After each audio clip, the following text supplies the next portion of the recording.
如果一觉醒来全球物价贬值100万倍，而你的钱却不受影响，会发生什么？原本你只是一个积极向上、努力打工，只为赚够彩礼钱的打工仔，好不容易攒了5万，却没想到准丈母娘突然改口说要50万彩礼。天呐，50万彩礼！你这么多年辛辛苦苦打工，东拼西凑也就才攒了原本10万块彩礼的一半。而一旁的女友虽然知道你的处境很难，却也是讥讽道：你当时追我的时候不是说什么条件都答应我吗？怎么现在连50万块钱都不愿意拿出来？面对这般无理取闹的母女俩，你也只能咬了咬牙说道：这婚不结也罢，之前为了凑彩礼钱，你每天省吃俭用的，到头来却是一场空。今天你看开了，打算叫几个哥们出来吃好喝好，一醉方休。于是你到银行准备取点钱，本想着只是取个200块钱，但没想到自助取款机却提示办理10块钱以上的业务需要到柜台办理。你心里想着这运气也太背了吧，连机器都是坏的。于是你无奈的来到银行大厅，今天银行的人格外的多，你排在了第19号。起初你想着前面有19个人也不算多，没想到很快就要排到你的时候，前面又多了几个插队的，都是存款达到5毛钱以上的3星客户。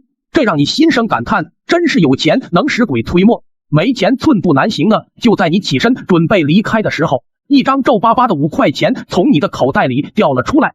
旁边的工作人员看到后一惊，天哪，一张5块钱巨款就随随便便放在口袋。他赶忙过去捡起5块钱，颤颤巍巍地说道：先生，这是您刚落下的钱，这么大的金额，还请您多注意保管。你只是随口喔了一声，很不在意地装进了口袋。毕竟物价贬值前5块钱都不够你吃顿早餐呢。工作人员很有礼貌地问你要办理什么业务，你随口说道：取200块钱。工作人员一惊，他甚至都怀疑自己是不是听错了。旁边其他的工作人员看着你一身不算名牌的着装，不屑地说道：200块？你卡里有这么多钱吗？这下你属实恼火了，自己再穷不至于连200块钱都没有吧？你特么看下卡里面的余额不就知道了。看着你一脸郑重的样子，不像是骗人，另一位工作人员才将信将疑的查看了余额。紧接着一声尖叫传了出来，这张卡里面竟然有足足5万元的余额。紧接着他谄媚的说道：尊敬的先生，您先等一下，我去找一下经理。毕竟这种大额的取款他还做不了主。经理办公室内突然一阵急促的敲门声，被打扰到的经理勃然大怒，毕竟他正在和一位存款达到5块钱的5星客户谈着业务。经理，那个客户要取200块钱的巨额资金，我不敢做主呀。经理一听也是愣住了，天呐，200块钱！此时等了许久的你有些忐忑，想着自己的银行卡是不是出了什么问题，怎么取个200块钱都要请示经理。没过一会，经理就屁颠屁颠的来到了你的身边说道：您就是那个要取200块现金的先生吧？您稍等，我现在就为你办理。经理也是见过大世面的人，但当看到你银行卡那5万块的余额后，脸上还是不自觉的出现惊恐之色。一旁的你忐忑的问道：经理，我的卡是不是出问题了？怎么取200块还需要让你亲自来？尊敬的先生，你的卡当然没问题，不过我能问一下您取这笔现金的用途吗？毕竟这么大的金额，我们也要做下记录。得知自己的卡没问题，你也是松了一口气，随口说道：没问题就好，我取钱就是为了请朋友吃个饭而已。天哪，吃什么饭需要取200块？他甚至怀疑你是在炫富。很快，几个保安人员出现在大厅内，经理小心翼翼地提着2个保险箱走了过来。你打开一看，每张100元大钞都单独存放在一个保险箱里。这家银行的人不会有什么大病吧？不知道为什么，你只是去银行取个200块钱现金，却没想到银行经理还要亲自接待你，还派出保安队全程保护。2张崭新的200块钱都被单独存放在一个保险箱里，你当时就傻眼了，这都什么情况？出了银行，你准备坐公交去和几个兄弟一醉方休。就在你掏出1枚2块钱硬币准备投币的时候，公交司机立马堵住了投币口，说道：你这是要坐公交还是准备买下整个公交车公司？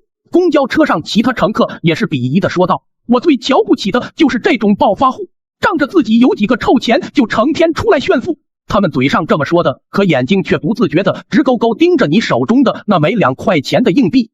毕竟普通人辛苦一辈子都不一定能赚到2块钱，要炫富去其他地方炫去，最后没办法，你只能选择骑共享单车了。毕竟打车的话，对于向来省吃俭用的你，属实是有点浪费。半路上你不小心刮到了一辆保时捷，没想到的是车主竟然是你那改口要50万彩礼的前女友和他新找的超级富二代。面对他们的疯狂嘲讽和言语辱骂，你也只能强忍着，毕竟在物价贬值前，以你月薪2200的工资是肯定赔不起的。前女友更是大手一挥说道：“赔款5分钱，1分都不能少。”你听了一愣，这年头谁还找得到5分钱？就算你搜遍全身，也就才找到刚从银行取出来的200块钱。你一脸疑惑的问他们够不够？此时前女友和那个超级富二代都愣住了。要知道他这辆保时捷也就才值2块钱左右。富二代抹了一把口水，指了指你钱包里的2块钱硬币，谄媚的说道：“我只要那么多就够了。”听他说完，你也没多想，随手扔出2块钱硬币，转身骑上共享单车就走了。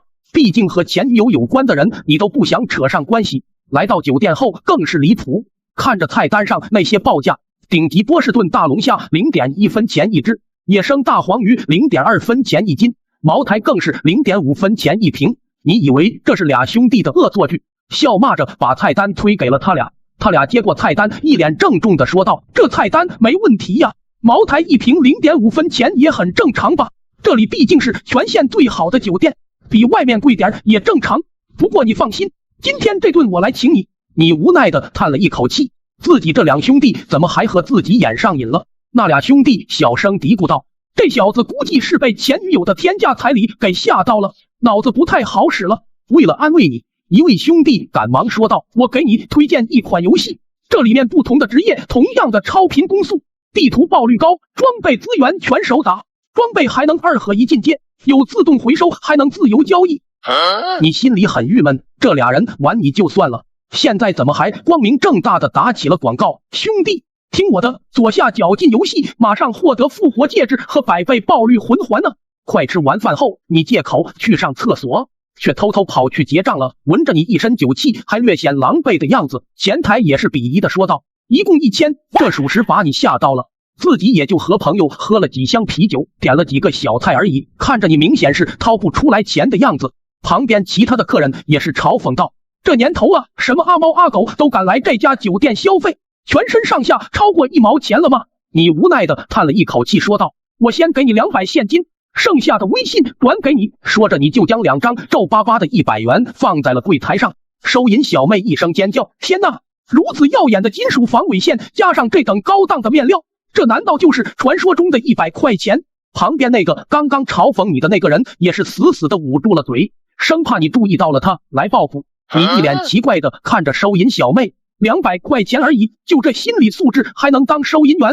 你俩兄弟得知那200是你掏出来的后，他俩瞬间很有默契的认为这小子肯定被彩礼逼疯了，于是去抢了银行。收银小妹意识到这等巨款不是他能把握得住的，赶忙打电话给了酒店最大的老板。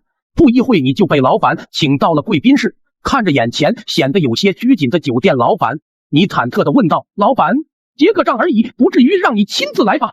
酒店老板谄媚地说道：“尊敬的客人，您刚刚的消费一共才1000毫而已，您要是不嫌弃的话，这200块钱就当买下我这家酒店了。”你因为只是在酒店消费了200块钱而已，酒店老板就要把整个酒店转让给你，这让物价贬值前月薪2200的你属实有点把握不住。你以为酒店老板在跟你开玩笑，便比较配合的随便签了一份转让合同，是真是假你也没想那么多，转身就走了。早晨又是一阵急促的敲门声，还躺在破旧出租屋内的你知道房东又来催房租了。房东说要涨房租，你忐忑的问他以后房租多少钱，只见他大手一挥，比出了2根手指头。你顿时一惊，天哪，以前每月房租也就才500块钱，现在直接涨到了2000块，但你却不知道房东说的只是20毫钱而已。最后没办法，你只能选择搬家了。收拾房间的时候，你在墙角找到了一个黑色塑料袋，里面满是5毛1块的硬币，足足有2500块。这是物价贬值前你借给表哥2000块钱做买卖，后来还钱的时候，他还很义气的多给了你500块钱当做利息。因为他做的是小本买卖，所以给你的钱都是一些5毛1块的硬币。现在既然要搬家了，你想着先去找个银行存了再说。只是这零钱实在太重，你在路上不小心摔了一跤，再醒来时是2个学生将你给搀扶了起来。为了感谢他们，你给了1人10块钱，算是谢礼。你才刚走，其中一个小胖子就拿着10块钱问另一个人：“这是什么？”对方震惊地说道：“这是10块钱，昨天上课的时候老师不是刚教过吗？天哪，这竟然是新闻上偶尔才能看到的10块钱！”同样的面额，小胖子也就在上坟给爷爷烧的时候见过，因为昨天坐公交的时候你掏出2块钱，公交司机说你是在炫富，一脸懵逼的你今天不敢再去坐公交了，只能顶着40多度的高温去银行。当你正准备进去的时候，门口的保安立马就把你拦了下来。毕竟刚才那一摔，加上浑身的透汗和肩上扛着的黑色塑料袋，保安把你当成要饭的也再正常不过。无奈之下，你只能选择离开，准备去其他家银行。保安也是撇撇嘴就要往回走，可突然身后传来了一阵硬币落地的声音，顿时整个大厅都安静了下来。保安缓缓回头，才发现你的黑色塑料袋破了，5毛和1块的硬币顺着破洞就掉了出来。此时银行里所有的人都惊呆了，你以为他们是想要嘲笑你，便赶紧低头捡钱，只想要快点离开这地方。下一秒，银行经理就带着人过来了，先是让人封锁了你掉钱的区域，随后便安排人开始帮你捡。你忐忑的说了一声谢谢，对方也是被吓得不轻，赶紧问你是来办什么业务的。你尴尬的摆摆手，我只是来存点零钱而已。天哪，存一些零钱？银行经理瞬间就愣住了，随后往黑色塑料袋里面看了看。要知道刚才掉出来的那几枚1块钱硬币已经能买好几台法拉利了。经理搓了搓手，谄媚的问你要存多少。你尴尬的摆了摆手说道：“不多，也就2500块钱而已。”在听到2500这个数之后，他顿时倒吸了一口凉气。他知道你有钱，但没想到会这么有钱。2500块在你眼里只是零钱。随后他立马拨通了电话，汇报给了总行。总行那边同样震惊，问你到底是来存钱的还是来买银行的。就在此时，穿着华丽的一男一女在一群保镖的跟随下走进了银行。这俩人你太熟悉了，男的是你大学时期出了名的超级富二代，那位女子是你大学时期舔了4年的校园女神。因为这个女神的缘故，你和那位超级富二代向来都是死对头。本来你只是去银行存一些5毛1块的零钱而已，却没有想到银行经理还要亲自接待你。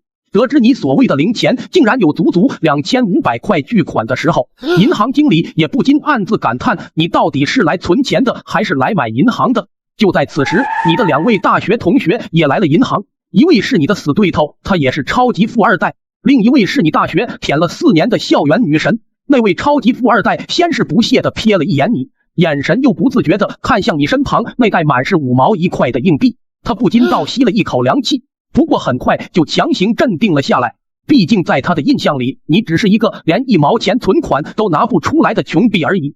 他认定那一整袋5毛1块的硬币肯定不是你的。哟，这不是老同学吗？没仔细看我还以为哪来的臭乞丐呢。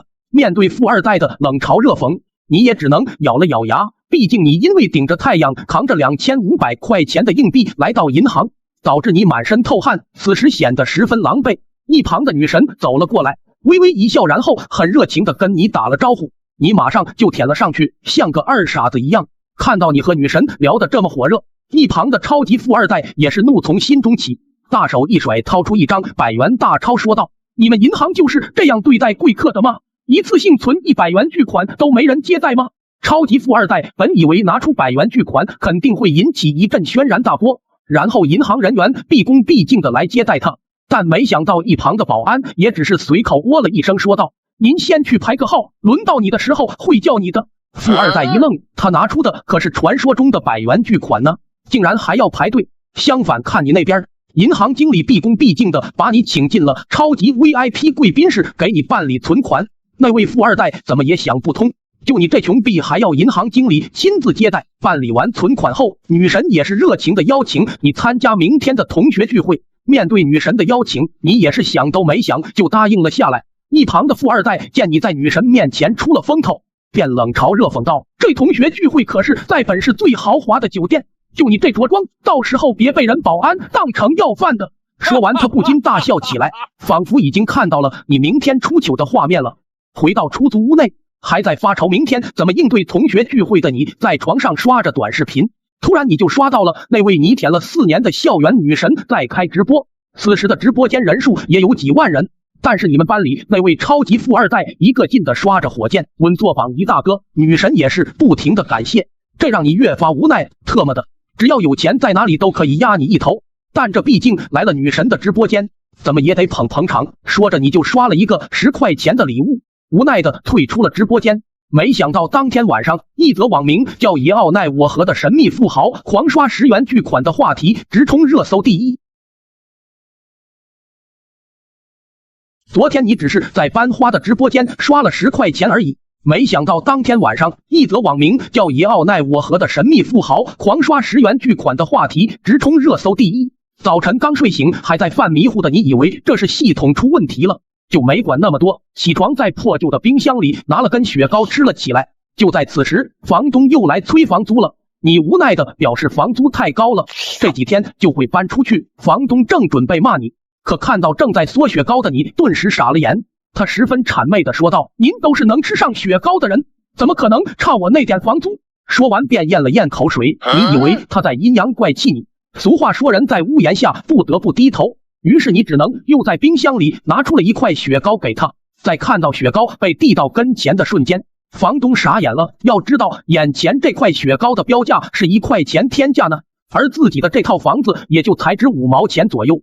只见他双手捧着雪糕，十分激动的说道：“这真是给我的吗？”你很忐忑的点了点头，表示希望房东给自己宽限几天，会尽快搬出去的。没想到房东居然很爽快的答应了，临走前还说这套房子以后归你了，房产证晚点会给你送过来。此时的你一脸懵逼，特么的，想蹭雪糕就直说。随后你拿着一个放着1块雪糕的保温杯，就准备去参加同学会了。因为你是骑着共享单车来的，结果被开着豪车的那位超级富二代给疯狂嘲讽。一旁其他的同学为了讨好那位富二代，也是附和的开始对你各种嘲讽。为了在女神面前出风头，那位超级富二代也是摆了摆手，叫来了服务员，给每一桌都上一份正宗的法国鹅肝和一份鱼子酱巧克力布丁。顿时整个大厅的人都惊呆了。要知道这2种美食的价格加起来已经超过2毛钱了。富二代见气氛已经烘托到位了，又拍了拍手。一位服务员推着一个带有密码锁的冰柜，缓缓地来到富二代身边。富二代输入密码，打开冰柜后，全场又一次陷入了一阵喧闹。天哪，那竟然是价值5毛钱的雪莲！只有一旁的你还是一脸懵逼，以为你们班里这些同学和那位富二代合起伙来戏弄你。班里的所有同学都眼巴巴盯着富二代正在发放的那包价值5毛钱的雪莲，生怕漏了自己。就连一旁的女神都是不自觉的打开了直播间，准备直播吃天价雪莲。见自己舔了这么久的女神也合起伙来戏弄自己，坐在一旁的你无奈的拿起手机玩起了游戏。突然女神的直播间就炸了。直播间一位网友说，看到女神后面有人在吃价值20块钱的中高糕。女神也是一惊，赶忙来到你身边，惊恐的问道：“你这是什么？”你还以为女神问你在玩什么游戏，便谄媚的说道：“我这个是左下角的最新款游戏，上线满攻速，小怪也能爆神器，全服满爆率，装备不用还能回收。”女神一愣，她只是想问你吃的是传说中价值20块钱的中高糕吗？没想到你竟然光明正大的打起了广告。你要不要点击左下角来和我一起玩呀？零氪金也能当大佬。一旁的超级富二代也是不屑的说道：“不氪金还玩什么游戏？不用问了，他吃的那块肯定不是真的中高糕。”一旁的其他同学也是赶紧附和道：“就是，先不说中高糕，要不是今天参加同学会，我大哥给大家赏赐1块雪莲吃，我看你这辈子都别想吃得起雪莲了。”他们嘴上这么说的，可眼睛却直勾勾的盯着你手里的那块雪糕，那可是价值20块钱的中高糕呢。就算是有钱人也不敢这样在餐后随便享用。听完你一愣，雪糕还有真的假的？就算我工资不高，也不至于连雪糕都吃不起吧？家里还有一冰柜呢。无奈的你不想和他们辩驳，坐到了更远的角落刷起了直播。突然班花一声尖叫，原来是那位昨晚给他刷了10元巨款，名叫爷奥奈我和的神秘富豪，竟然又一次降临他直播间了。参加同学聚会的你被那位超级富二代排挤，导致没有一个人敢搭理你。无奈之下，你只能坐在墙角刷起了直播。突然，女神一声尖叫，吸引了在场的所有人。原来是那位狂刷10元巨款，名叫爷奥奈我河的神秘富豪又一次降临他的直播间。一旁的超级富二代异常的恼怒，毕竟在他的心里，此次同学聚会的焦点必须是他自己。恼怒之下，他把坐在墙角的你当成了出气筒。有刷美女直播的，像你这样的臭厮，能刷得起1毛钱天价的礼物吗？你知道他是在调戏你，就没理他，继续刷着直播。富二代瞥了一眼你的手机，又嘲讽道：网名还叫爷奥奈我河呀，一听就是那种穷厮还带点中二的人起的网名。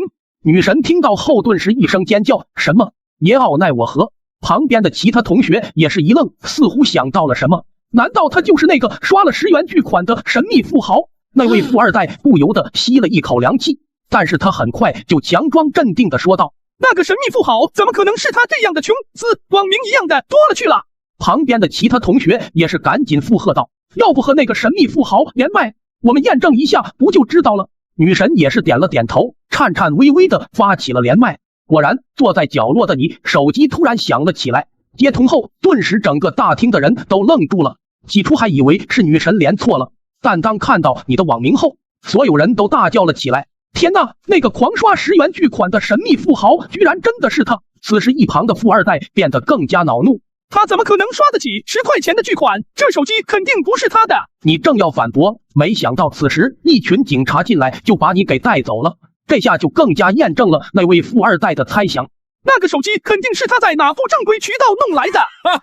还在一脸懵逼中的你被带去了警局，原来是你昨天去银行的时候摔了一跤，被2个小学生扶了起来。为了感谢他们，你给了他们一人10块钱。2个小学生小年纪也是把握不住这笔巨款，于是就上交给了警察叔叔。经过一番查验之后，发现你的收入来源并没有问题，警局就把你给放了。当初警局一个男子恭敬地把你带上了一辆劳斯莱斯，这辆车的主人是刚参加同学聚会的女神。你一脸羡慕地看着她，啥时候我也能有一台这样豪华的轿车啊？突然女神开口了，说有点事需要你的帮忙。你一脸疑惑，对方现在怎么也算是创业公司的女老板了，怎么还要自己这个穷屌丝帮忙？很快你就被带到了女神的办公室，女神跟你聊起了她的创业经历，期间还不时地跟你套近乎。突然几个5大3粗的壮汉闯了进来，为首的那个壮汉骂骂咧咧地说道：今天可是最后的期限，如果你还还不上钱的话，就别怪我不客气了。原来女神的公司由于运作失败，已经资不抵债。你颤颤巍巍地问那位壮汉欠多少钱，其实你知道凭自己2200的工资肯定是帮不起的，你只是好奇而已。没想到那位壮汉大手一挥，比出了5根手指头，说道：50块钱1分都不能少。你顿时愣住了，50块？女神公司已经这么穷了吗？50块钱都还不起了吗？你看了看女神，她正躲在角落抹眼泪。你突然明白了她让你来这里的意思，于是你试探性的从口袋里拿出了一张皱巴巴的100块，说道：这个够吗？女神也是一惊，你在她直播间里刷了10块的天价礼物，她知道你有钱，所以才试探性的找你帮忙。没想到你居然这么有钱，100块钱的巨款就随便装在口袋。为首的那位壮汉看到你掏出的一张100元巨款，腿都吓得站不稳了，瞬间收起了刚才的嚣张，对你毕恭毕敬，称兄道弟，不仅给女神赔礼道歉，并且谄媚的对你说：希望你肯赏脸去参加明天全市最高规格的拍卖会。你无奈的摇了摇头，表示自己只剩这几百块钱了。壮汉心里暗骂你在装叉，却表面也只能谄媚的说道：您能来的话，是我们拍卖会的荣幸呢。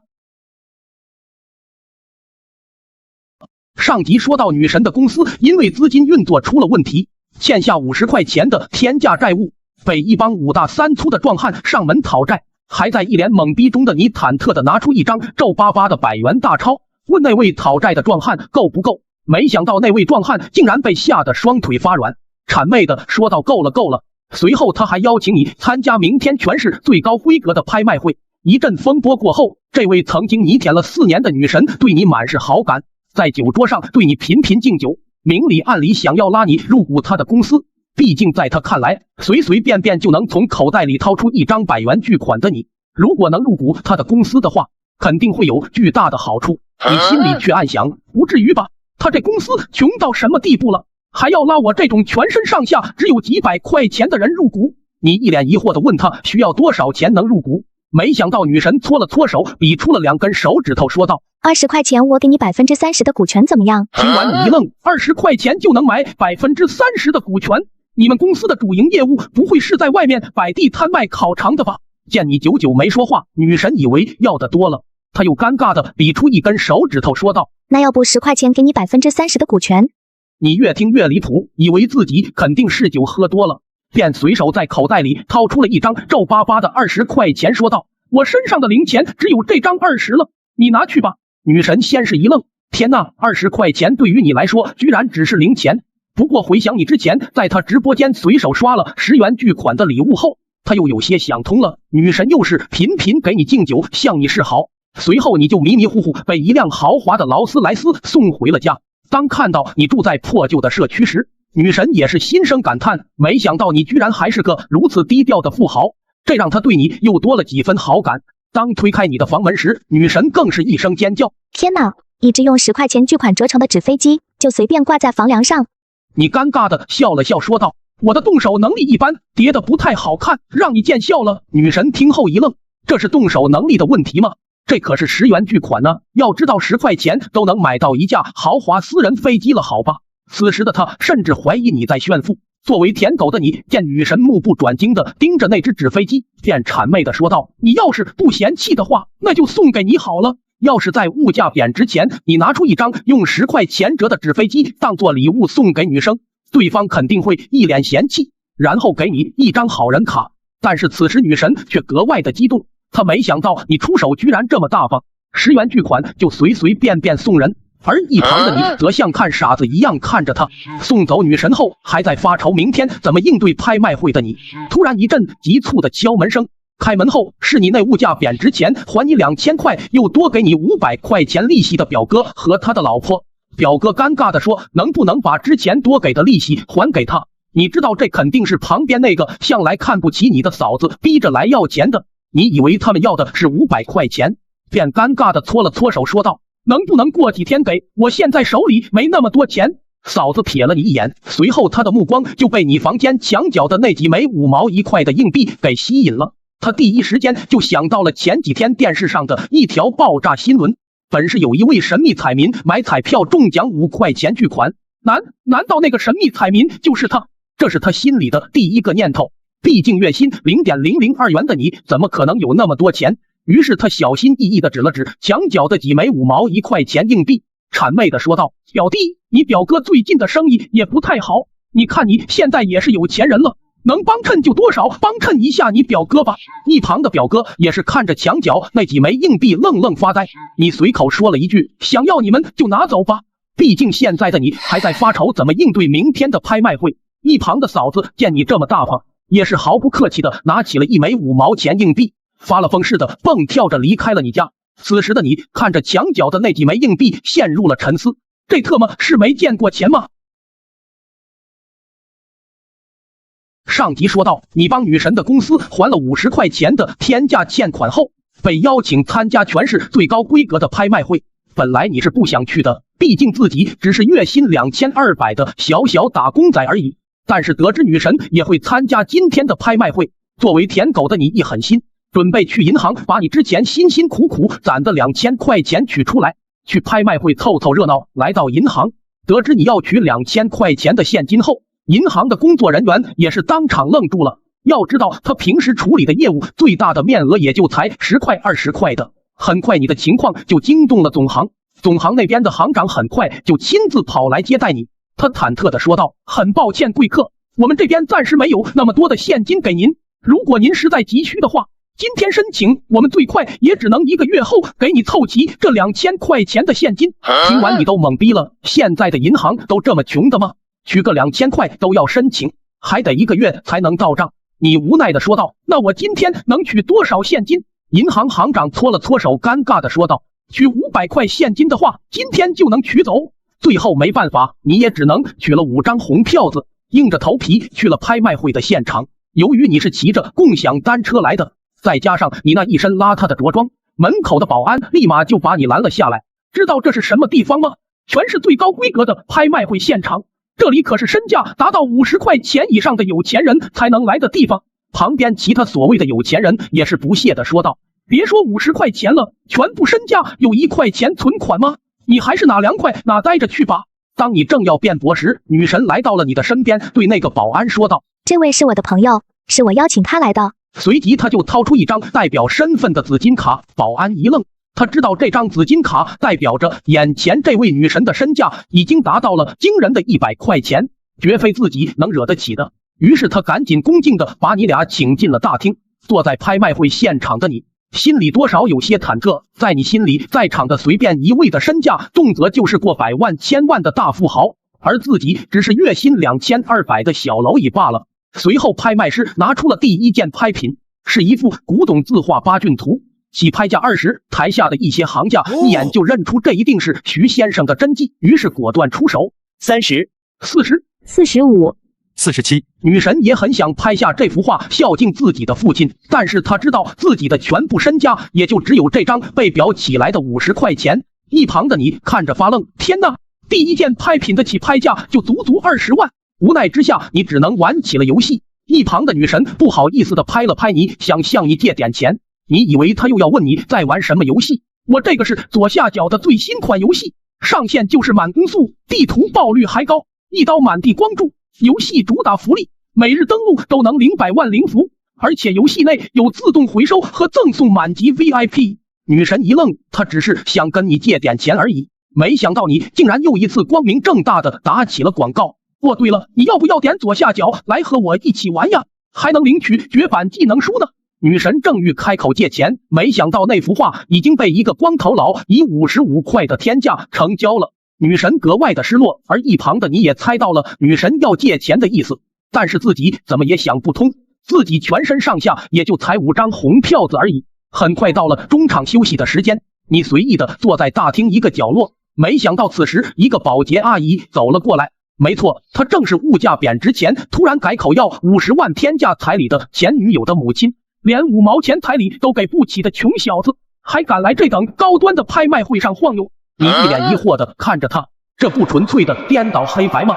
你特么要的分明是50万彩礼啊，怎么就成了5毛钱彩礼了？你不想和他辩驳，起身就准备离开，没想到正好撞上了刚刚拍下八骏图的那个光头佬。此时他手里的另外一件拍品被你撞落在地，瞬间整个大厅的人都惊呆了。要知道那件瓷器可是刚刚被30块天价拍下来的现代艺术品呢。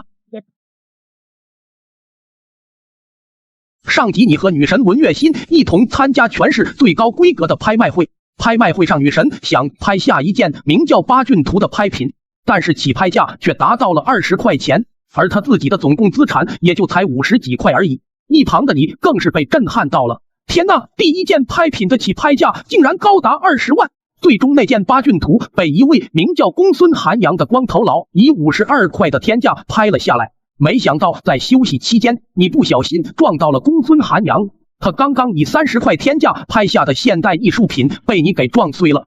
此刻的你内心十分的恐慌，以为这件拍品足足30万。公孙寒阳也是对你破口大骂，很快他一招手就叫来了一群保安，把你团团围住。拍卖会的现场也是启动3级警备。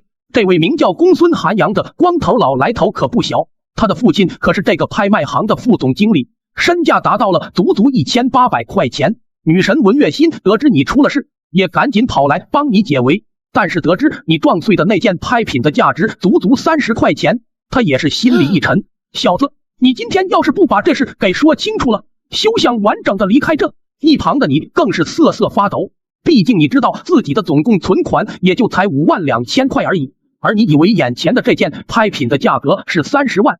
见你一脸窘迫，女神文月心也是咬了咬牙说道，你好，这位是我的朋友，您的这件艺术品我给你赔。没错，文月心知道你有钱，但他认为你最多可能也就只有100块钱，而你的100块钱也已经在昨天帮他的公司还了债务了。就在文月心准备掏出仅有的50块钱的时候，你的死对头，也就是那位超级富二代公孙子涵也来了。哟，我当是谁呢？这不我那穷酸的老同学吗？随后他小声的对旁边那个光头佬说道，表哥，就这小子老跟我作对，还敢跟我抢女人，今天非得给他点颜色瞧瞧。没错，这位光头佬公孙涵阳正是那位超级富二代公孙子涵的表哥，而公孙子涵的父亲更是这家拍卖会上面的总公司的董事会成员，身价很可能已经超过了3500块。一旁的你也是暗自感叹自己的运气也太背了吧，这件事居然还牵扯上了自己的死对头。门口的保安都是吃干饭的吗？都忘了拍卖行的最低门槛是身价必须超过50了吗？连着这种穷小子都敢放进来，不想干了就给我趁早滚蛋！刚刚放你进来的那位保安也是瑟瑟发抖。子涵公子，刚才我也不让他进来的，但是那位小姐说是他的朋友，他要带进来。保安说的那位小姐自然是你的女神文月心。公孙子涵听后先是谄媚的对女神说道：月心，你要来拍卖会，怎么也不和我打一声招呼呢？我肯定会给你安排一间豪华贵宾室的。随后他又瞥了你一眼说道：我说呢，原来你这穷小子也学会吃软饭了呀。不过就算你进的来拍卖会又能如何？这里随随便便一件拍品的价格都够你累死累活干好几年了吧？眼前我表哥这件价值30的现代艺术品被你给撞碎了，你可没法狡辩了吧？面对他的冷嘲热讽，你也只能忍着。一旁的女神文月心也是看不下去了，就要掏出50块钱给你解围。公孙子涵又嘲讽道：是个男人的话，就别想着靠女人给你掏钱赔偿。而此时拍卖会最高层的一间豪华办公室内，昨天去女神公司讨债的那位壮汉正惊恐地对办公桌上的人说着什么。没错，此人正是这家拍卖会的总经理沈文德，是公孙涵阳父亲的顶头上司，身价足有2600块。总经理，我确定没看错，昨天那位随便从口袋里掏出100块巨款的公子哥，我不小心看到他的口袋里差不多有3张左右的100元巨款，而此时他就在我们家拍卖会。就在刚刚，他不小心撞碎了公孙涵阳拍下的一件价值30块的拍品。总经理也是惊恐万分，年纪轻轻就随身装着几百块钱巨款，此人肯定是某个超级大家族的富家子弟，我们拍卖会可千万不能让他受到一丁点委屈。大厅的你还在忍受着公孙涵阳和公孙子涵的无尽嘲讽。就在此时，拍卖会总经理沈文德在一群保镖的跟随下到了大厅。此刻大厅的所有人都恭敬地说道：总经理好，包括公孙涵阳和公孙子涵。就在这俩兄弟不解这一向不露面的总经理为何会出现在这里的时候，总经理沈文德毕恭毕敬地走到你跟前说道：尊敬的客人，很抱歉这么晚才把您的黑金至尊卡给您送来。此刻大厅的所有人都震惊了，要知道黑金至尊卡的最低要求都是身价必须超过1000块呢。上集你因为不小心撞碎了光头佬公孙涵阳以30块天价拍下的现代艺术品，所以你就被公孙涵阳和他的表弟公孙子涵疯狂嘲讽，当众羞辱。你以为这件拍品价格足足30万，所以只能选择忍气吞声。就在此时，这家拍卖行向来不露面的总经理沈文德出现在了你面前。尊敬的客人，很抱歉这么晚才把您的黑金至尊卡给您送来。听到此话，顿时整个大厅的人都惊呆了。天哪，要知道黑金至尊的最低门槛都是身价必须达到1000块呢，连本公子身价都没达到1000块。一旁的女神也是不自觉地咽了咽口水。要知道放眼整个华夏地区，能拿出1000元巨款的年轻一辈都寥寥无几啊，他怎么会？而一旁的保洁阿姨，也就是那位曾经看不起你的前女友母亲，更是惊恐。难道他是某个超级大家族的子弟？这些年只是来底层社会历练的？不行，我必须得想办法撮合他和我的宝贝女儿重归于好。而此时的你满是忐忑地问道：请问您是？我是这家拍卖行的总经理沈文德。听完你顿时一惊，果然这次要凉了，连拍卖行的总经理都惊动了。这张黑色的卡是怎么回事？尊敬的客人，这是我行赠予您的黑金至尊卡，得此卡的最低门槛便是身价必须超过1000，而拥有这张卡之后，你以后便可在我行获得优先购买前和8折的优惠，而此卡也拥有500的额度。天哪，身价必须超过1000万，还有500万的额度。随后你小声地对沈文德说道：其实我没有那么多钱，我只是一个普通的打工仔而已。虽然你说的声音不大，但却被一旁的公孙涵阳和公孙子涵两兄弟听得清清楚楚。总经理，您不会弄错了吧？就这种浑身上下都透着一股穷酸味的小子，身价怎么可能超过1000？就是，刚刚我可看到了，他撞碎我表哥价值30的艺术品，都被吓得瑟瑟发抖。您怎么能把代表身份的黑金至尊卡随随便便给他？我做事还由不得你们2个小辈插手。沈文德始终坚信，随随便便能从口袋里掏出几张100元巨款的你，肯定是某个超级大家族的子弟。总经理，我们必须要对他进行资产验证，否则此事要是传到我父亲他老人家耳朵里，不知道您是否担待得起呀？沈文德知道公孙子涵说的自然是他的顶头上司，总公司股东之一的公孙阳东，据说身价已经达到了惊人的3500块，而沈文德却也不是被吓大的，否则这么多年他怎么能从拍卖行的小保安做到了如今总经理的位置？但是为了让所有人口服心服，他还是谄媚的对你说道：尊敬的客人，按照我行的规矩，在给到您至尊卡的时候，我们要对您进行资产验证，不知您是否同意？此刻的你心里五味杂陈，就我那5万多块钱的存款还要进行资产验证，你们拍卖行不是有什么毛病吧？见你不说话，沈文德又是恭敬的说道：贵客您放心，为了保护客人的隐私，资产验证的时候只有本行高层和1位工作人员在场，您的具体资产有多少，我行是绝对不会泄露出去的。怎么面对资产验证胆怯了是吧？你有几斤几两，本少爷用皮燕子能想得到。见这俩烦人的苍蝇一直嗡嗡叫，你也很爽快的答应了，要是能和眼前的这位总经理搞好关系，说不准那件现代艺术品还能少赔一点。很快你们来到总经理办公室，面对如此阵仗，你也是被吓得够呛。其实我真的没有那么多钱，我每个月也就才有2200块钱的收入而已，就没必要验证了吧？听完沈文德和那位工作人员都惊呆了。天哪，每个月2200块的收入而已，看来此人的身份背景应该比我想的还要恐怖。就在此时，大门被打开，一位面露不善的中年人走了进来。沈总经理，资产验证怎能少得了我这位副总经理呢？上集说到，总经理沈文德带你来到办公室，准备进行资产验证，然而你却忐忑不安地跟他说：其实没必要验证了吧，我一个月也就才2200块的收入而已。顿时沈文德都惊呆了。天哪，一个月2200块的收入而已，不是跟我开玩笑的吧？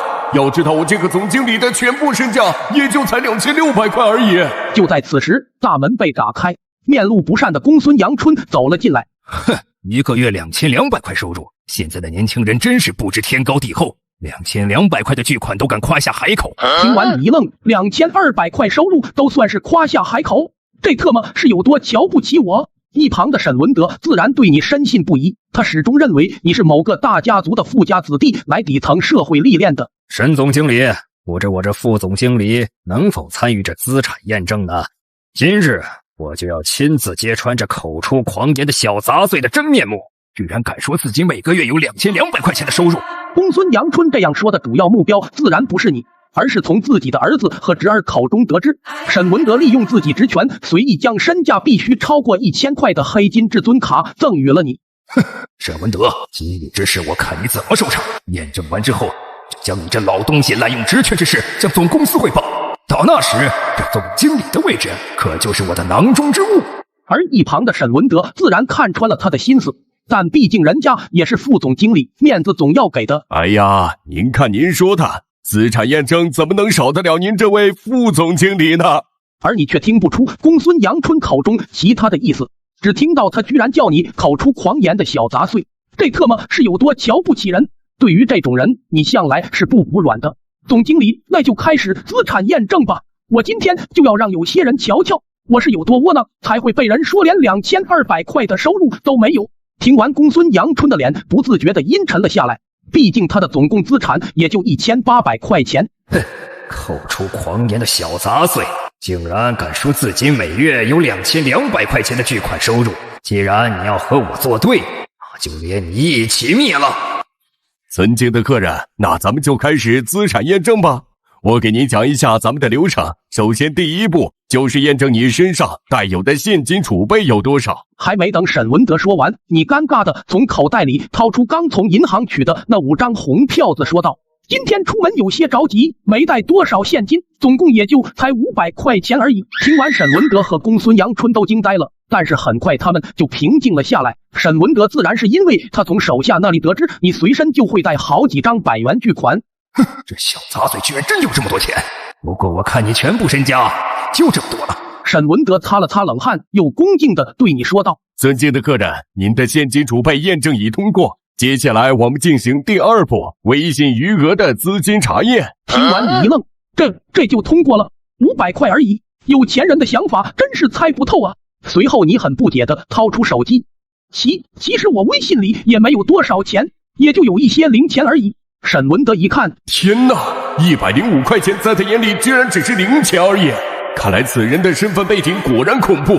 一旁的公孙阳春脸色更是难看。哼，小杂碎，605块钱虽然对于一些富家子弟的确算是很多，但是在老夫1800块钱的资产面前，也只是蝼蚁罢了。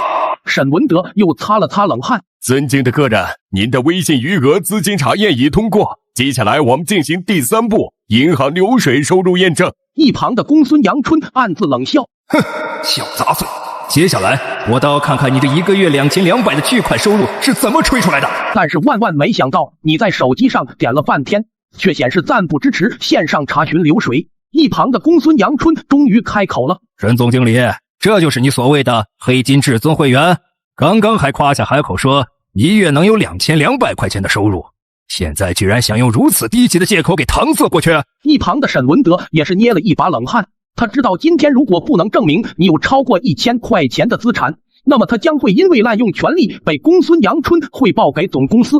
就在此时，房门又一次被打开。尊敬的客人，我们银行刚收到您要查询收入流水，我这就马不停蹄地赶了过来。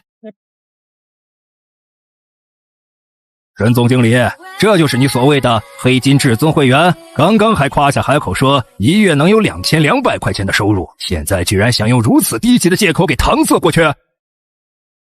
尊敬的客人，我们银行刚收到您要查询收入流水，我这就马不停蹄地赶了过来。随后段经理一招手，几个银行的工作人员端着几台电脑和打印机就进来了。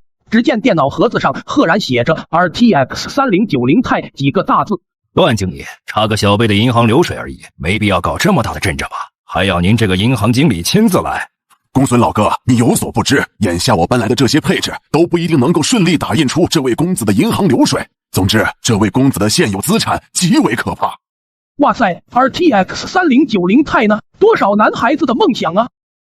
很快，银行的工作人员就开始紧锣密鼓的上手打印流水。突然一声尖叫：“段经理，我这边的电脑死机了！”只见电脑屏幕上密密麻麻的显示着你的流水，都是以分为基本单位，在每条收入流水后面都添加了一段收入来源查证过程的短视频，所以导致现在连 RXT 3090 钛都顶不住了。突然，另外一边的工作人员也是一声尖叫，只见一股股黑烟从他的电脑主机里冒了出来。你像看傻子一样看着他们，就我那5万块钱的存款而已，至于吗？你们这 RTX 3090 钛是山寨的吧？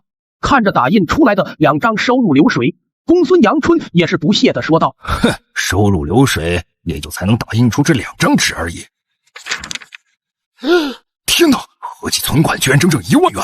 放眼全省，能有如此大金额流动资金的人也是寥寥无几啊！不行，我得想办法拉拢此人。”没错，段经理为了保护你的隐私，刻意叮嘱工作人员只需打印你近半年的收入就行，不能将你的5万存款全部打印出来。段经理，这次很感谢您能来帮我解围。之前我说我每月有2200的收入，有人却说我是口出狂言。一旁的公孙阳春的脸不自觉地抽了抽，随后在所有人吃惊的目光中，你从口袋里掏出1张100元巨款，不好意思地说道：“这100块钱不多，就当我请各位工作人员们吃顿饭了。”听完，段经理瞬间愣住了，毕竟他的年收入也就才1块钱而已。这真是给我的吗？在得到你点头确认后，他大叫一声：“兄弟们，走！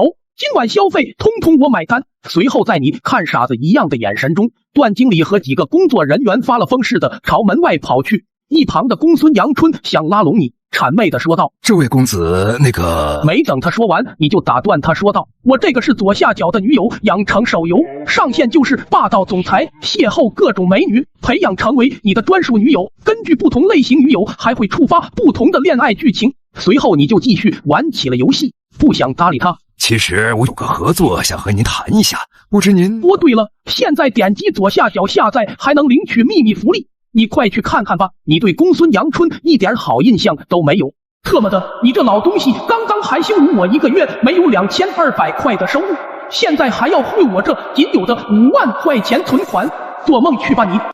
见你没有好脸色，公孙阳春的脸也是阴沉了下来。哼，小东西，也给脸不要脸，这就去叫身后大人物来陪你慢慢玩。随后你一脸不屑地看着他离开了。我真的是疯了，我居然敢对拍卖行副总经理这么无礼。不过像他这种高度的大人物，应该不会和我这小蝼蚁计较的吧？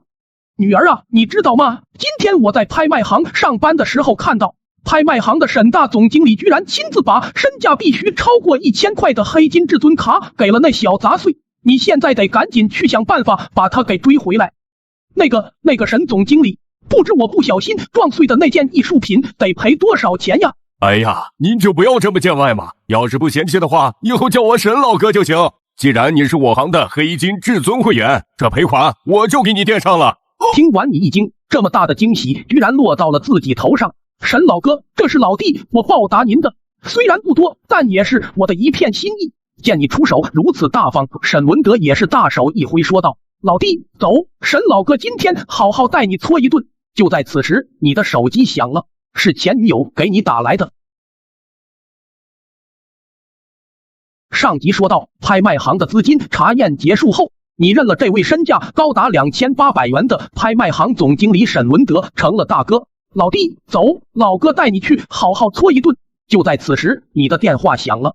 当看到是你前女友打来的时候，你心里顿时产生了一股怒气。物价贬值前，他母亲突然改口要50万彩礼的时候，一旁的他不但没有帮你说好话，还出言嘲讽你，随后更是转身傍上了一个富二代。接通电话后，只听到那边低沉的声音：喂，晚上有空吗？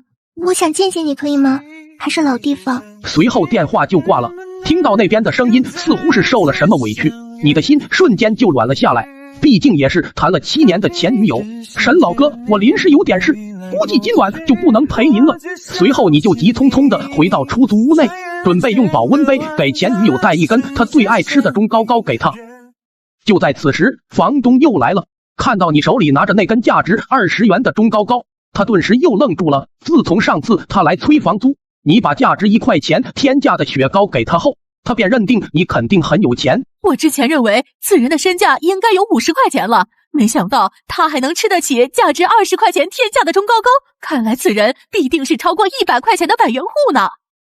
那个王姨，我明天就会搬出去，请您再宽限我1天可以吗？随后你就很懂事的又从冰箱里拿出了一根大布丁递给了他。接过雪糕后，他很谄媚的说道：哎呀，房子的事咱以后再说，王姨今天是来给你介绍一个相亲对象的。我的外甥女年龄和你差不多大，现在是一家创业公司的女老板，身价已经超过了50呢。看着他大手一挥比出的5根手指头，你也是一愣，身价超过50万，虽然不是很多，但也绝对不是我这个月薪2200的打工仔能高攀得上的呀。小伙子，要不我安排你们见一见？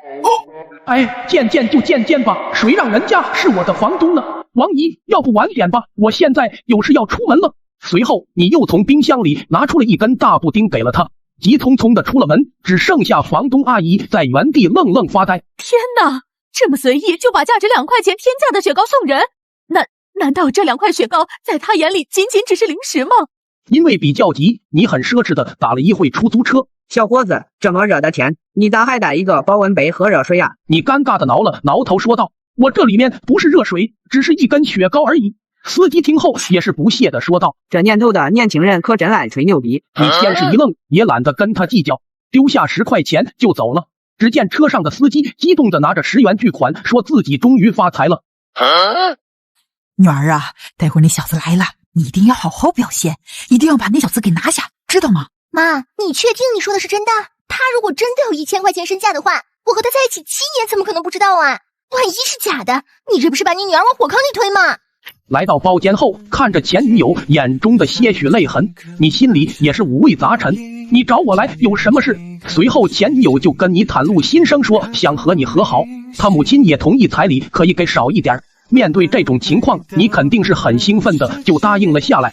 毕竟是谈了7年的女友啊，你放心，我一定会努力赚钱，不会让你和你妈妈失望的。那个，我去接个电话，马上就回来。唉，我也不知道我妈说的是真的假的，不过现在我也没办法呀，毕竟我现在这情况，总得有个接盘侠吧。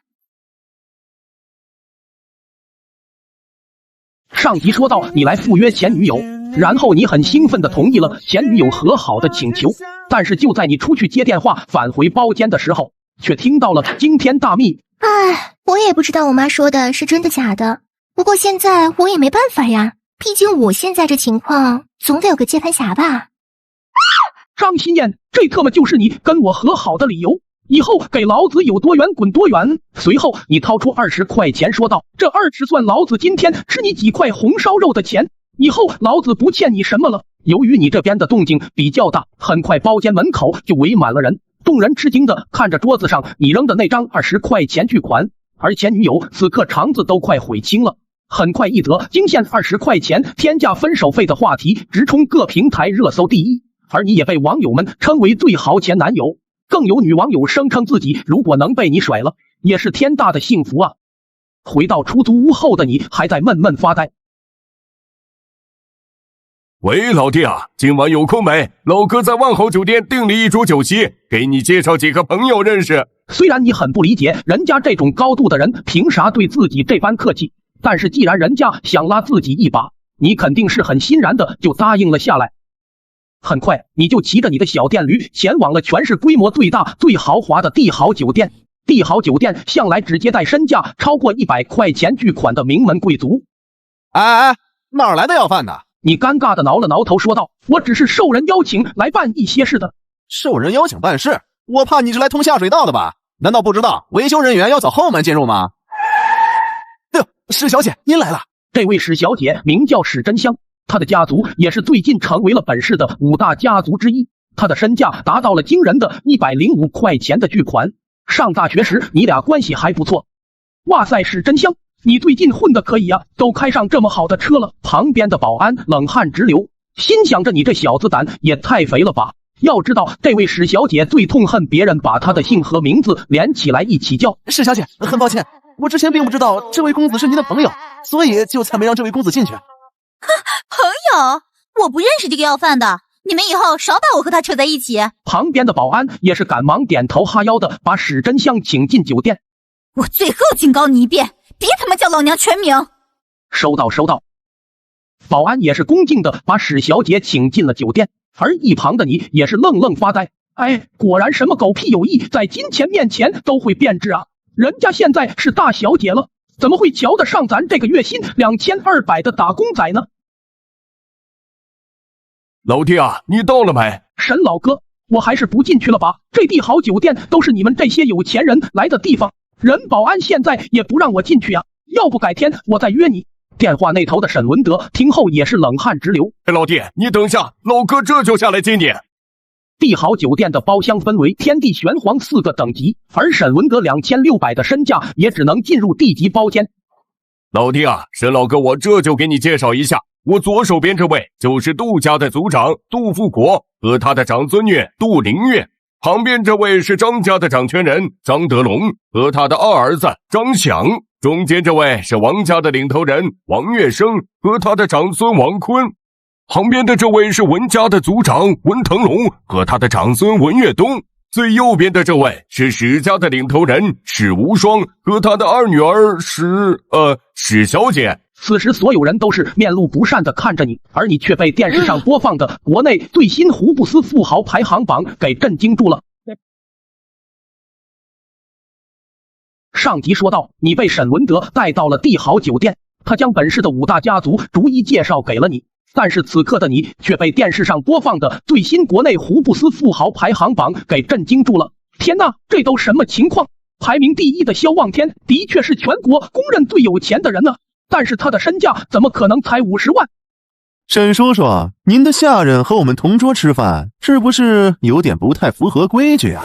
就是啊，沈叔叔，他可是我们大学时期公认的穷鬼，怎么能和我们同桌吃饭呢？一旁的5大家族的长辈对你更是不屑，因为之前拍卖行验资产的时候，沈文德跟你说过不会透露你有1万块钱的资产，所以才没跟眼前几人说明你的身份。哎呀，各位，今天叫大家前来相聚，有2件事。第一件事就是我们拍卖行近期将要举办一个极其重要的拍卖会，我想邀请各位参加。此次拍卖会的总成交价预计将会在1000左右。总成交价居然在1000块钱左右，此次拍卖会必定有什么绝世宝贝问世，我张家势必要参加。第二件事就是我想把最近结交的这位老弟介绍给大家认识。而对于你，大家更是不屑。哼，就凭你也配当沈文德的兄弟？不过是他的狗腿子罢了。此刻的你看着他们瞧不起人的嘴脸，才想明白，肯定是眼前这些有钱人瞧不上我，才做出这种假富豪榜羞辱我的吧。全国最有钱的人怎么可能身价才50万呢？小兄弟应该也是第一次来这么高级的酒店吃饭吧？既然是沈老哥的小兄弟，那今天这顿饭我王家就请了。随后他摆了摆手，叫来了服务员，给这个包厢上10公斤帝王蟹，10瓶茅台，10份顶尖鱼子酱巧克力布丁。服务员见眼前此人出手如此大方便，又谄媚地说道：贵客您好，不知您要不要点一些雪莲作为饭后甜点吗？闻言王月生也是一愣，在座的总共12人，12份雪莲的话就得花6块钱呢。虽说我有2000块钱的身价，不过我的流动资产也就850块，现在为了眼前这些人花6块钱，显然有些不值得。雪莲我爷爷自然会点。随后他就瞥了你一眼，又继续说道：但是雪莲如此珍贵之物，我怕有些人以前没吃过，第一次吃有些吃不惯。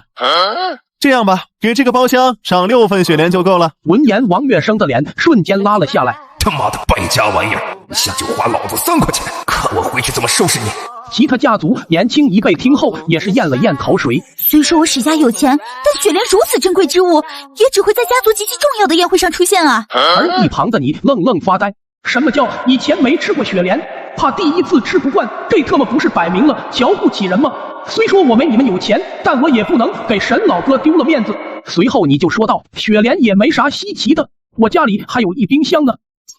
既然王前辈要请大家吃饭，而我作为新人，这雪糕就由我来请大家吃吧。随后你就很礼貌地把服务生叫了过来，麻烦给在座的各位每人上1份中高高。哟，别风大闪的舌头，你知道中高高代表着什么吗？一根中高高20元，在座总共12个人，也就是240元，你能消费得起吗？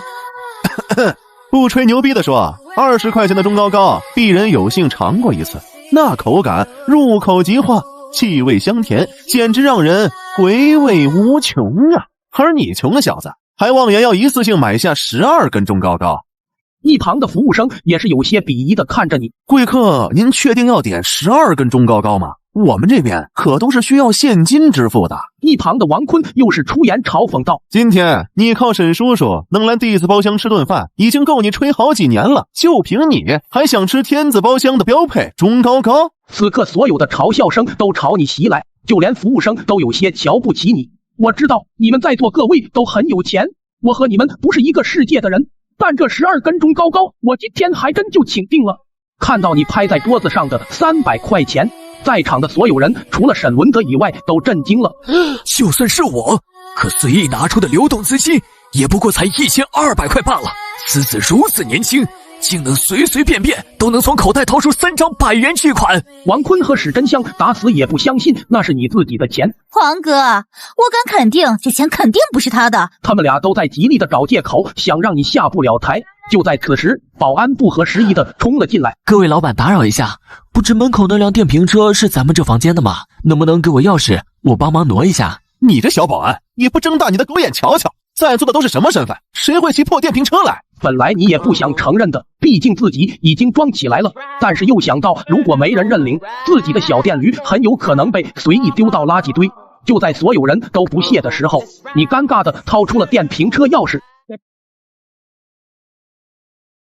上集说到你为了面子打算掏出300块钱请大家吃雪糕，但是5大家族的人都看不起你，说你在吹牛逼。就在你愤怒的掏出300块的时候，保安不合时宜的走了进来。各位老板，打扰一下，不知门口那辆电瓶车是咱们这房间的吗？本来你也不想承认的，毕竟气氛已经被你装了起来，但是又怕没人认领，你的小电驴被随意丢弃。于是你尴尬的掏出一把电瓶车钥匙，小声的对保安说道：那电瓶车是我的，麻烦您帮我挪一下，这是给您的辛苦费，要是换作物价贬值前，在帝豪酒店这么高级的酒店，你说给人保安5块钱当做辛苦费，人家肯定会心里骂你抠门。但是此刻保安看到那张5元巨款后，瞬间愣住了。先生，我不能要你的钱。要知道这5元巨款已经够普通人不吃不喝干好几十年了。你以为你给的少了，于是又掏出了一张5块钱。见保安还是拒绝，你只能无奈的说还是自己去吧。看到你灰溜溜的走后，王坤也是讥讽道：果然是个穷鬼，破电瓶车，我家保姆都不起，还敢来帝豪酒店来装杯。就是我看他手里的300块肯定有问题，搞不好是假钱呢。这他妈谁的破电瓶车，耽误老子去皇子包厢吃饭。楼下的另一位保安听后也是一惊，天哪，皇子包厢可都是身价超过100块钱的客人呢。于是他赶忙跑了过去说道：这位老板，另外一个保安已经去里面叫那个不长眼的家伙去了，应该马上就下来了。随即那位车主大手一挥，甩出1分钱说道：老子没耐心等他下来，你去把他那辆破电车给砸了，这是给你的小费。保安看到1分钱巨款后，眼神放光，拿起警棍就准备好好表现一番。此时你刚好出来看到了这一幕，赶忙上前拦住了保安，谄媚的说道：保安大哥，实在抱歉，这次确实是我乱停车了，这个算是给您的停车费。别他妈想收买！保安看到你手中的那张皱巴巴的5元巨款，也是极度震惊。这真的是给我的吗？你很不解的点了点头，随后保安激动的说道：尊敬的客人，刚刚确实是我鲁莽了，以后您的爱车可以随便停，停在我们保安室都可以，我将会为您爱车奉上最贴心的服务。哎，保安这份工作看来是真不好做，5块钱都能激动成这样。此时一旁的豪车车主也是极度震惊，太可怕了，这么年轻，随随便便都能从口袋里掏出5块钱，5块钱已经够买10辆我这车了。想到这，他便一脚油门就溜了。哎，真是没法比啊！我这小破电动车也就才2000块钱而已，啥时候我也能拥有这么豪华的跑车啊？想到这里，你愈发失落。就在此时，你的电话响了，是你爸打来的。爸，你怎么今天突然给我打电话了？哎呀，儿子呀，咱家的养殖场破产了，现在咱家欠了一屁股债。我和你妈要去外面躲几年，你自己啊，一定要照顾好你自己。听完后，你颤颤巍巍地问道：爸，咱家究竟欠了多少钱？只听到那边一声叹息：哎呀，咱们这个家算是完了，全完了。这一次欠款连本带利，足足2块5毛钱呢。上集说到，你爸突然给你打电话说你家破产了。爸，咱家这次究竟欠了多少钱？哎呀，咱们这个家算是完了，全完了。这一次欠款连本带利，足足2块5毛钱呢。爸，你就不要跟我开玩笑了吧。说完你就把电话挂了，没当成一回事。就在此时，一辆豪华的跑车停在酒店门口，来人正是你的死对头公孙子涵和他的堂哥公孙涵阳。哟，这不我那穷酸的老同学吗？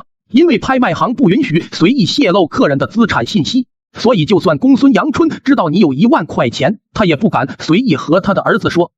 怎么，就你这穷酸样，还想进帝豪酒店吃饭呢？虽然你知道如果没有沈文德，自己估计连帝豪酒店的门都进不去，但是你也不想在死对头面前丢了面子。老子饿了，想进去吃口饭，不可以吗？笑话，你可知道这帝豪酒店的最低门槛都是身价必须超过100，就凭你。就在公孙子涵和公孙涵阳两兄弟对你无尽羞辱和嘲讽的时候，一名服务生急匆匆地跑了出来。尊敬的客人，弟子包厢的菜已经上齐了，您还是赶紧进去吧。天哪，要知道帝豪酒店天地玄黄4个等级的包厢，最次的皇级包厢都要身价超过100块呢，而地级包厢更是身价必须超过1500元巨款呢。这小子怎么会？此刻的地字包厢内，王坤和史真香极度震惊。陆爷爷，你确定他的那张300元巨款是真的？没错，如此耀眼的金属防伪线，加上这高等的面料，这的确是如假包换的3张100元巨款。此刻众人都暗自猜想，你肯定是某个超级大势力的子弟，都想着接下来要讨好和拉拢你。就在此时，你重新回到了地字包厢。此刻众人一脸谄媚地看着你。为什么他们一个个都这样看着我？难道是我又变帅气了许多吗？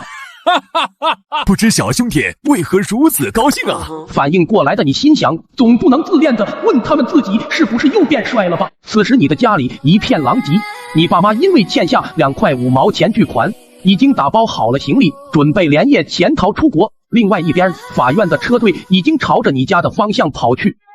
这次叫各位前来相聚，主要是想邀请各位参加我行近期举办的大型拍卖会。此次拍卖会的总成交价预计会在1000左右。听完你一惊，天哪，拍卖会果然是有钱人的游戏啊！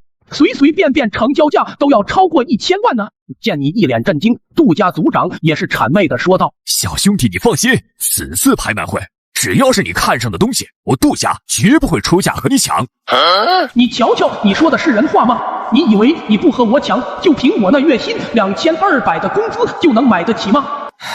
哦，对了，小兄弟，这是你的300块钱，你还是收下来吧。拿来吃雪糕的话，实在是有些浪费了。见桌子上的那300块，你很想拿回来，毕竟这300块已经是你半个月的生活费了。但是此刻的你又怕拿回来遭人嘲笑，于是你便故意说道：“哎呀，花出去的钱就是泼出去的水吗？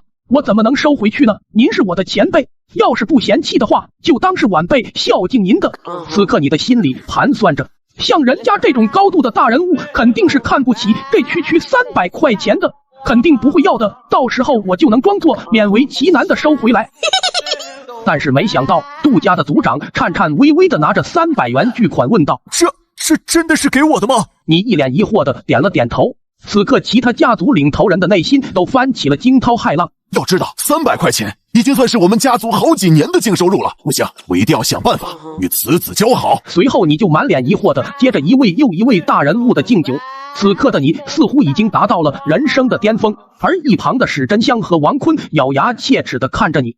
我最后警告你一遍，别他妈叫老娘全名。收到。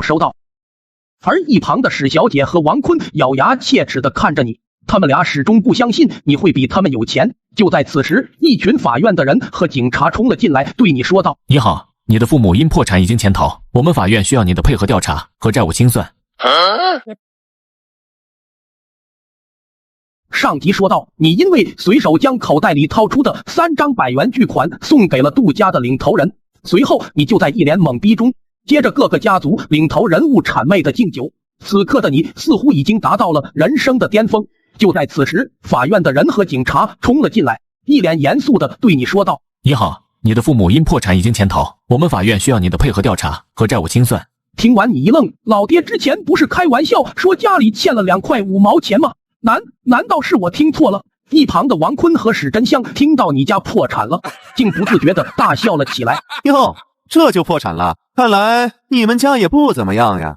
对呀，各位可要好好看清他的真面目，别给他给骗了。其他人听了这话都心里犯嘀咕，难不成真的是个骗子？刚刚我还真是有些失态，竟然还要给一个毛头小子敬酒。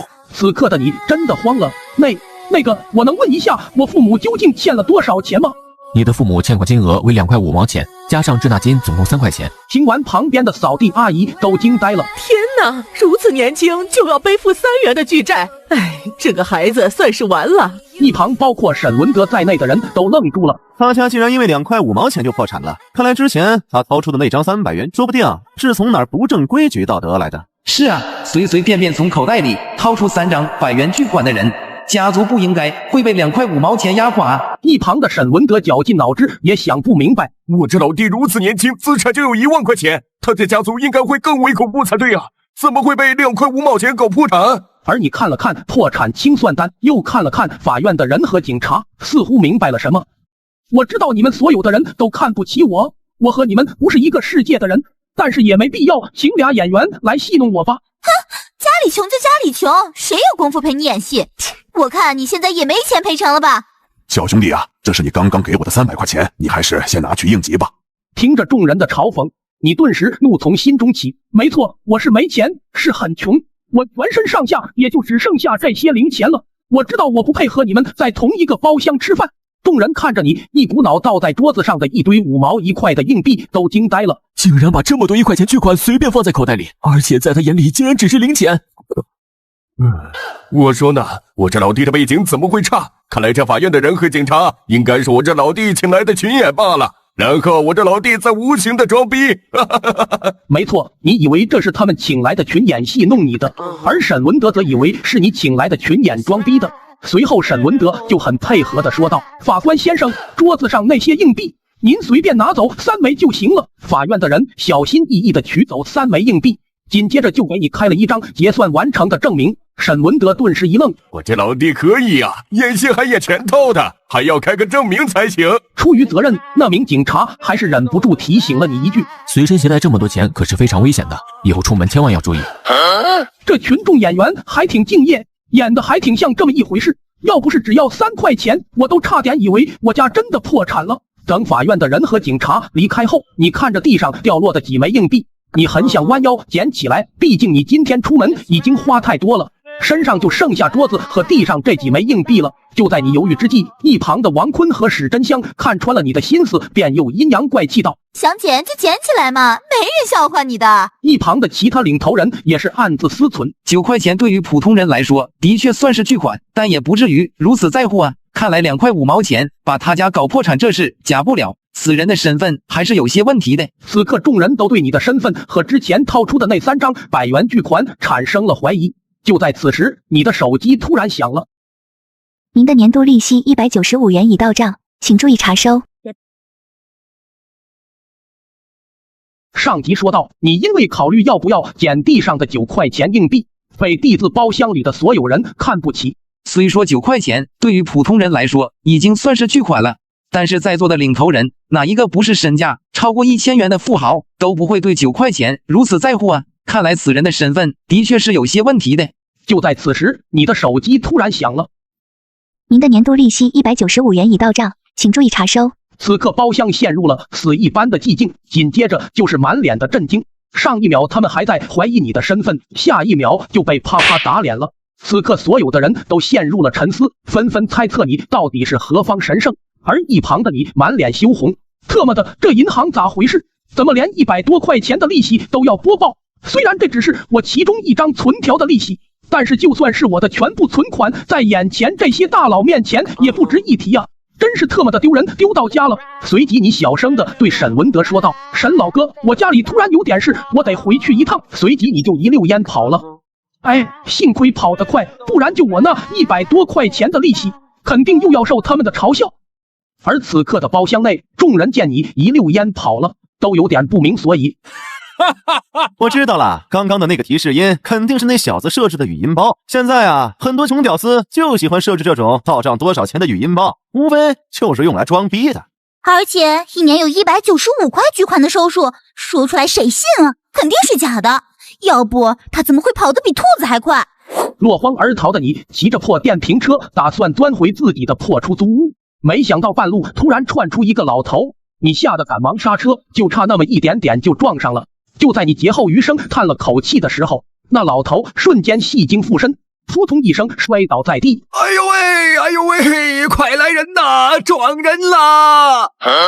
完了完了，这特么是遇到碰瓷的了。你知道碰到这种事没有个20-30万肯定是下不来的，搁谁也不想吃这种亏，所以你就和那老头理论了起来。但是那老头就是一阵阵的哎呦喂，就是不和你理论。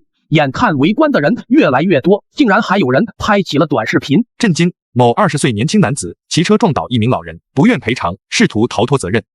见情况不对，你想着只能吃这哑巴亏了。随后你翻开钱包问道：你要多少钱？当看到你钱包里那几张耀眼的100元巨款，在场的所有人都震惊了。这难道就是传说中的100元巨款吗？那个碰瓷的老头见你如此有钱，瞬间有了底气。随后他大手一挥，比出一根手指说道：1块钱1分都不能少。这年头碰瓷的门槛都这么低了吗？而一旁的围观群众听到此话，也是暗暗吃惊。这老头可真是狮子大开口啊，也就破了点屁而已，就敢要1块钱巨款的赔偿。一旁媒体朋友更是夸张。震惊！年仅20岁的100元富豪惊现街头，究竟所谓何事？请继续关注本台最新消息。眼看围观的人越来越多，你也管不了那么多了，随手从钱包里掏出一张10块钱说道：够了吗？碰瓷老头两眼放光，噔的一下蹦了起来。够了！随后你骑上你的破电瓶车，赶忙逃离了现场。碰瓷老头也是第一次遇见出手这么大方的贵人。贵客您慢走，欢迎下次光临。随后你回到出租屋，正好碰到了房东。还没等你开口，房东就一脸谄媚的说道：哎呦，终于等到你回来了，走，咱们回你屋，王姨有事儿跟你说。说什么事还要回屋里说？我可没有那种癖好啊！随后你一脸懵逼的跟着房东回了你的破旧小出租屋，哐当一声，门被房东锁死。完了完了，这房东不会是看上我了吧？房东一脸谄媚的跟你说道：我回去再三考虑了一下，你也不用搬出去住了，以后啊，这个房子就给你了。随后他指了指你墙角那堆吃灰的硬币说道：我只要1块钱就够了。听完你更加确定了你的想法，而一旁的房东的想法却是：虽然我这房子至少值2块钱，但是就凭着小子家里随处可见的硬币，以后我肯定能捞不少好处。随后在你满脸疑惑的目光中，房东捡起一枚1块钱硬币，飞快的跑了出去，很快就抱着房产证跑了回来。这房子以后就是您的，您想住多久住多久。这特么是强行给我喂软饭啊！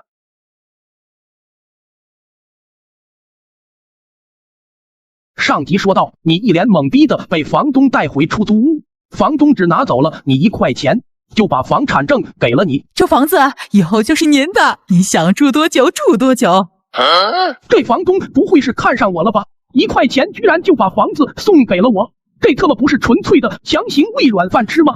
虽然我这房子至少值2块钱，但是就凭着小子家里随处可见的硬币，以后我肯定能捞不少好处。随后房东便激动的跑出了你家，临走时还说有事随时叫他。完了完了，这以后我这软饭是吃定了啊！就在你一脸惆怅的时候，突然接到女神打来的电话。明天有空吗？我在家里举办了生日宴，想邀请你来。你满心欢喜的答应了下来，毕竟这是女神第一次邀请你去她家。于是你忙活了一晚上，给女神准备礼物。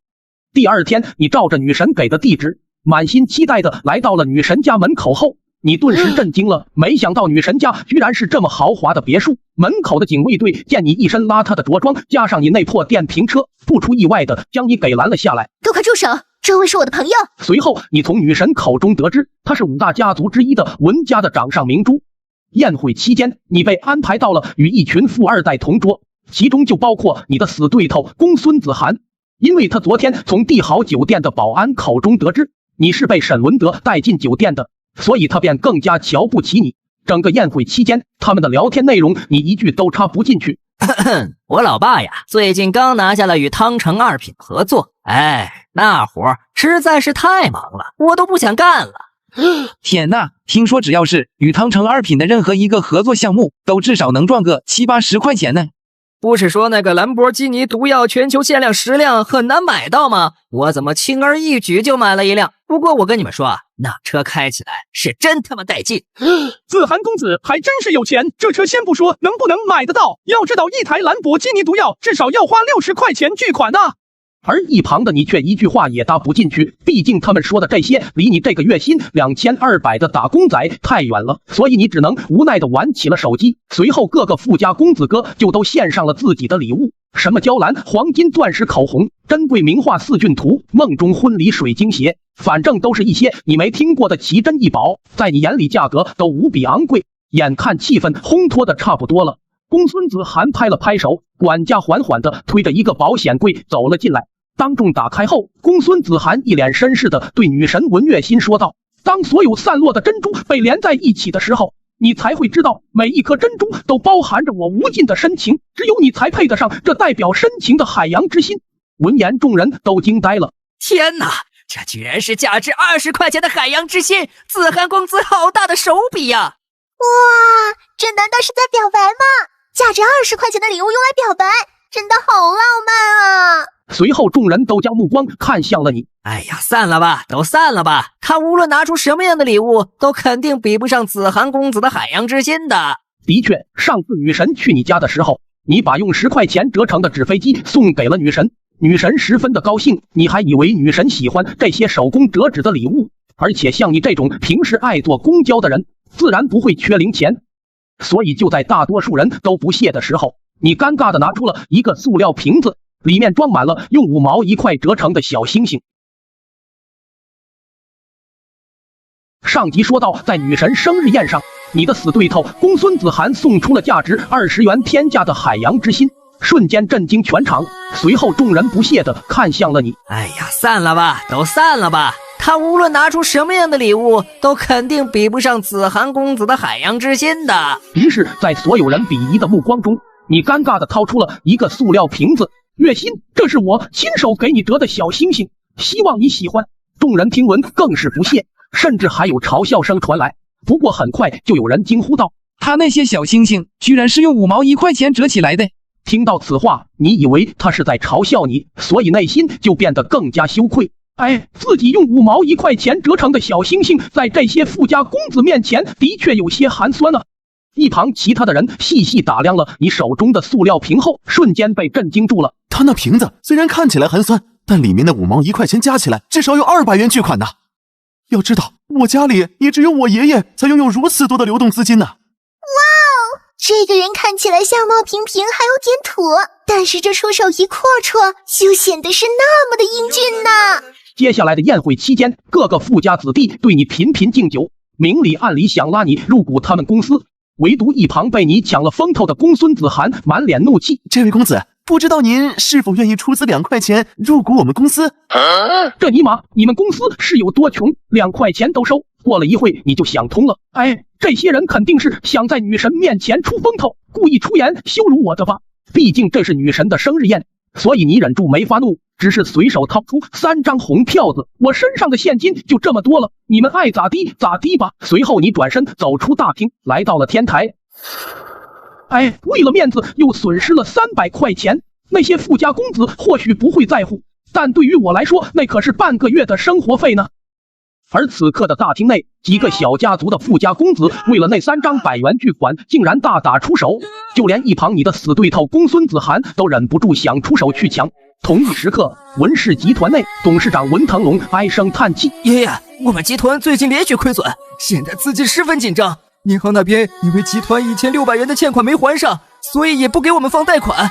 再这样下去，我们集团将会面临资金链断裂，甚至破产。”哎呀，你说的这些我都懂，但是眼下股东们对公司都失去了信心，集团很难得到他们的资金支持啊。此刻的文家内，所有人还沉寂在宴席之中。突然一帮黑衣人闯了进来。你们知不知道这是文家，还敢来这里撒野？别跟我扯没用的，你们文氏集团在帝豪银行欠款已经逾期2个月了，你们作何解释？听完文月心的母亲也赶忙打给集团那边问怎么回事。得知情况后，文月心和他的母亲瞬间慌了神。月心，你和你母亲都不用担心，我公孙子涵最不缺的就是钱，这脸都交给我吧。真的吗？子涵公子，我知道你一直在追求月心，这样吧，只要你能帮我文家度过这次难关，我会第一个站出来同意你俩的婚事。一旁的文月心听到此话，本来是想说些什么，但是想到家族的危机，又忍住没开口。此时公孙子涵知道自己表现的机会来了。文家无论欠你们银行多少钱，本公子全部都会给补上的。连本带利一共1659元，1分都不能少。今天要是还不上，休怪我们不客气。文家这次算是完了，居然欠款1659元巨款呢！我们还是赶紧走吧，别把咱们都牵连进去了。一旁的公孙子涵也是被吓得不轻。月仙，我现在的确没有那么多钱，等我回去再给你想想其他办法。说完，他也一溜烟跑了。此刻在天台上的你，看着这万家灯火，又看了看手机中5万多块钱的余额。我什么时候才能攒够一套房子的首付啊？突然楼下的打杂声传了上来，你赶忙跑了下去，看着躲在墙角一脸委屈的文月心，你心里顿时一酸，转身怒视那些催债的人。哟，又来一个不知天高地厚的，要不这1659元你给他们补上？听完你更是恼怒，特么的1600多块钱而已，你们至于下这么重的手吗？随后在那些催收人不屑的目光中，你拿起手机就是一顿操作。支付宝到账1700元整。上集说到，你见银行催收的人只是因为1659元的欠款，就把文家砸得七零八落，你顿时怒从心中起，不就是欠了1659块钱而已吗？你们至于这么过分吗？随后就在那些催收人员不屑的目光中，你拿起手机就是一顿操作。支付宝到账1700元整。月心，你这是什么时候设置的手机铃声？妈，这不是手机铃声，是真的。闻言，郑爱浅瞬间挺直了腰杆，1659元而已，对于我们文家来说，不过是动动手指的事儿。随后，催收人员便开了一张结算完成的证明，点头哈腰的递给了郑爱浅。1000多块钱，激动成这样，不知道的还以为是1000多万呢。琢磨了半天，你才想明白，哎，一定是大头已经还上了，刚好还剩这点零头没结清而已。否则，以文家的财力，怎么可能缺这么点钱？就在此时，医院给你打来了电话。先生你好，你的爷爷刚刚被紧急送来了医院，医院这边需要你的配合，你赶紧过来一趟。闻言，你赶忙告别了女神，骑着你的小电驴去了医院。此刻的文月心看着你离去的背影，似乎有些黯然神伤。要知道，放眼整个华夏地区，能有1000元以上巨款的年轻一辈都寥寥无几啊！他的身份竟然这么的深不可测，那我和他……来到医院后，你二叔一家都在，你家只来了你一个人。因为前几天你的父母因为2块5毛钱的天价欠款已经潜逃出国。你们都是病人的家属对吧？我跟你们说下病人现在的情况，毕竟病人现在已经是88岁的高龄了。我的建议是保守治疗，费用的话一般家庭都能承受得起。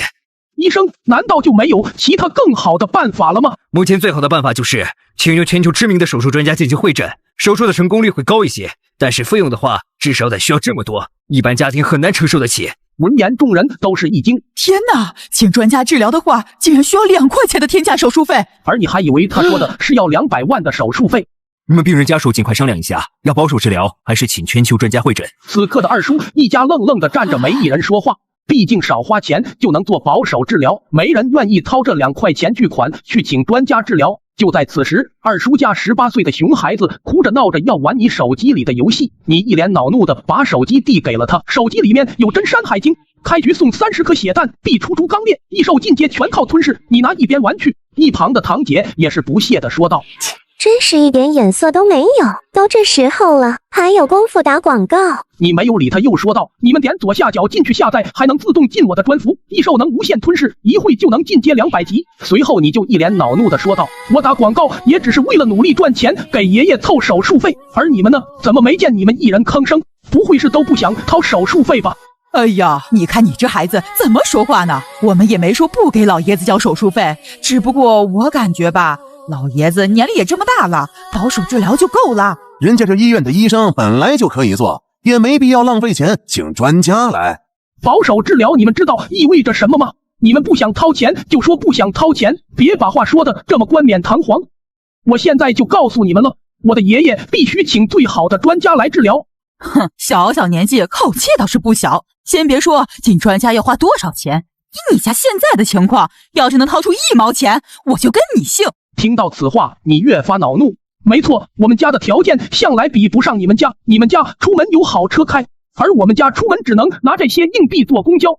但你作为长辈，也不能这么瞧不起人吧？随后你就在他们一家震惊的目光中转身进了病房。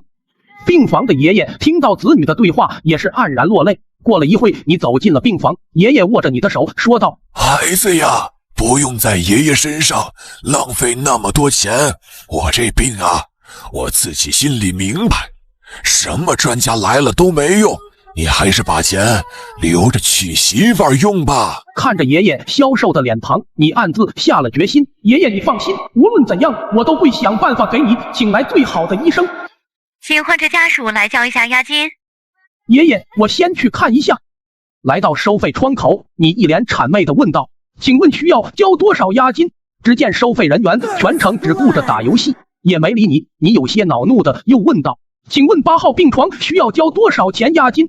他还是没说话，只是比出了2根手指头。于是你恼怒的从口袋里甩出2张100元巨款，转身就走。随后你给沈文德打了电话，想找他帮忙。而收费窗口那边，收费人员惊恐地看着窗台上那2张耀眼的100元巨款。我只上交2分钱的押金而已，这……随后他赶忙拿起手机打给了院长。院长听闻也是顿时惊慌失措，他这是来看病，还是想买下整个医院？马上启动1级救援信号，联系全球最顶尖的专家团队进行会诊。此刻的你站在天台上和沈文德打着电话，没想到你还没说手术费需要多少钱，那边就满口答应了下来。让你更想不到的是，你刚挂电话，一架赫然写着全球专家会诊的直升机就朝医院这边飞了过来。上集说到你的爷爷生病住院，你只是在医院交了200块钱的押金，没想到却惊动了医院的院长。他震惊地问收费人员：“你到底是来看病的，还是来买医院的？”马上启动1级救援信号，联系全球最顶尖的专家团队进行会诊。此刻的你在天台上给沈文德打了电话，求他帮忙。没想到你都没说手术费需要多少钱，那边就满口答应了下来。随后你一脸欣喜的挂了电话，准备回病房。没想到此时，一架赫然写的全球医学专家会诊的直升机就朝医院这边飞了过来。哎，有钱人看病请用的都是全球最顶尖的医学专家，果然有钱能使鬼推磨啊！而此刻的医院内，全球顶尖的医学专家齐聚一堂，针对爷爷的病例讨论着最佳治疗方案。由于爷爷的年龄也大了，身体各项机能也有很大程度的退化，最终各个专家也只给出了一套最佳的方案，但是手术的成功率也只有50%，费用的话却要惊人的38元巨款。当当里个里个隆，当里个咚里个咚，爸爸接电话啊！爸爸接。先生你好，全球最顶尖的医学专家针对您爷爷的病例已经给出了最佳手术方案，现在要请您来确认签字。听完你一惊，难道刚刚飞来的那架直升飞机是来给我爷爷看病的吗？